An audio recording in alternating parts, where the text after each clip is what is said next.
স্বাধীনতা পরবর্তী এই দেশের যে আমাদের প্রান্তীয় নেতৃবৃন্দ আজকে বলবেন, তারা ইতিমধ্যে বলছেন যে সংস্কারের কথা বলা হচ্ছে। আজকে সেই সংস্কারের কোনো লক্ষণ আমরা এখনো পর্যন্ত দেখতে পাচ্ছি না। আজকে বিভিন্ন মানে যে প্রশাসনিক সেট আপ করা হচ্ছে, আমি আমার ভাইয়ের মতো হয়ে যাচ্ছে। আজকে পল্টনার থানার একজনকে পাঠানো হচ্ছে হইল গিয়ে শাহবাগ থানার একজনকে পাঠানো হচ্ছে হইল গিয়ে রমনা থানার একজনকে পাঠানো হচ্ছে। যিনি ছিলেন তিনি কি আসছেন, খুব বেশি পরিবর্তনের লক্ষণ আমরা পাচ্ছি না। এজন্য আজকে জন আকাঙ্ক্ষা হইল এগুলাই, আজকে যে কারণে আমাদের তরুণ ছাত্ররা আজকে জীবন দিয়েছে, তাদের উদ্দেশ্য যদি আজকে এদেশে যদি বাস্তবায়িত যদি না হয়, আজকে যদি এই স্বাধীনতার আবারও যদি ব্যর্থতায় পর্যবসিত হয়, তাহলে সম্মানিত উপস্থিতি আমাদের আরো হাজারো বছরের জন্য গোলামির জিঞ্জির আমাদের গলায় ঝুলবে, এ ব্যাপারে কোনো সন্দেহ নাই। এজন্য আমি আর তরুণ ছাত্র জনতা সবার প্রতি আহ্বান জানাচ্ছি, আমরা যে আকাঙ্ক্ষাগুলো পোষণ করে এই দেশকে আমরা স্বাধীন করেছি, এই স্বাধীনতারকে অর্থবহ করার জন্য আজকে আমাদের ঐক্যের ফাটলে কিছু না হলেও আমাদের কি আজকে ফাটল ধরার বিভিন্ন জন চেষ্টা করছে। আমাদেরকে প্রথম করণীয় হলো গিয়া যে অবস্থায় সামনে আসুক না কেন, ঐক্যের জায়গায় কোনো ফাটল ধরানো যাবে না। ঐক্যের জায়গায় কোনো আমরা যেন দ্বিমত যেন পোষণ যেন না করি।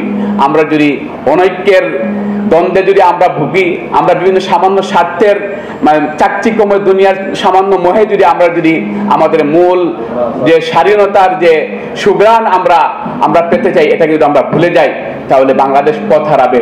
আর বাংলাদেশ পথ হারানোর মাধ্যমে শুধুমাত্র বাংলাদেশ পথ হারাবে না, টোটাল এই এলাকায় একটা অস্থিতিশীল পরিবেশ সৃষ্টি হবে। এজন্য আজকে আমাদের জাতীয় নেতৃবৃন্দ এখানে আছেন, আমাদের ফরহাদ মাজার স্যার আমাদের আছেন, আমরা সবার প্রতি উদাত্ত আহ্বান জানাবো।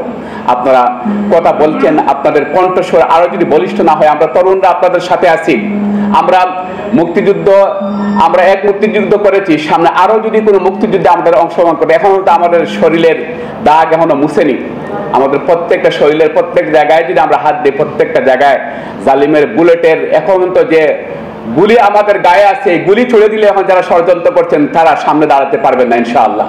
এজন্য আপনারা দেশকে নিয়ে যেভাবে চিন্তা করেন, আমরা তরুণরা আপনাদের সাথে আছি ইনশাআল্লাহ। আমরা যে মেধা এবং নৈতিকতার সমন্বয় করে বুদ্ধিভিত্তিক কর্মকাণ্ডের মাধ্যমে যে বাংলাদেশের আমরা স্বপ্ন দেখি, আমরা সেই বাংলাদেশের স্বপ্ন দেখি যে বাংলাদেশে হইলে গিয়ে প্রত্যেকটা মানুষ তার অধিকার নিয়ে বাঁচবে, প্রত্যেকটা মানুষ তার বাক স্বাধীনতা সে ভোগ করবেন, প্রত্যেকটা জায়গায় ইনসাফ কায়েম হবে, প্রত্যেকটা মানুষ সুখে শান্তিতে এবং সমৃদ্ধশালী একটা বাংলাদেশ, যে বাংলাদেশকে তেলাবির ঝুড়িতে রূপান্তরিত করা হয়েছে, আমরা একটা সমৃদ্ধ বাংলাদেশ তৈরি করার মাধ্যমে আগামী দিন আমাদের যে শহীদরা আজকে হইলে গিয়ে তাদের জীবনকে বিলিয়ে দিয়েছেন, এই শাহাদাতের সর্বোচ্চ যারা হইলে গিয়া নর্দনা যারা পেশ করেছেন, তাদের স্বপ্নের বাংলাদেশ গঠন করার জন্য আমরা হাতে হাত রেখে কাঁধে কাঁধ রেখে ঐক্যবদ্ধ প্রচেষ্টার মাধ্যমে আমরা সামনের দিকে অগ্রসর হব।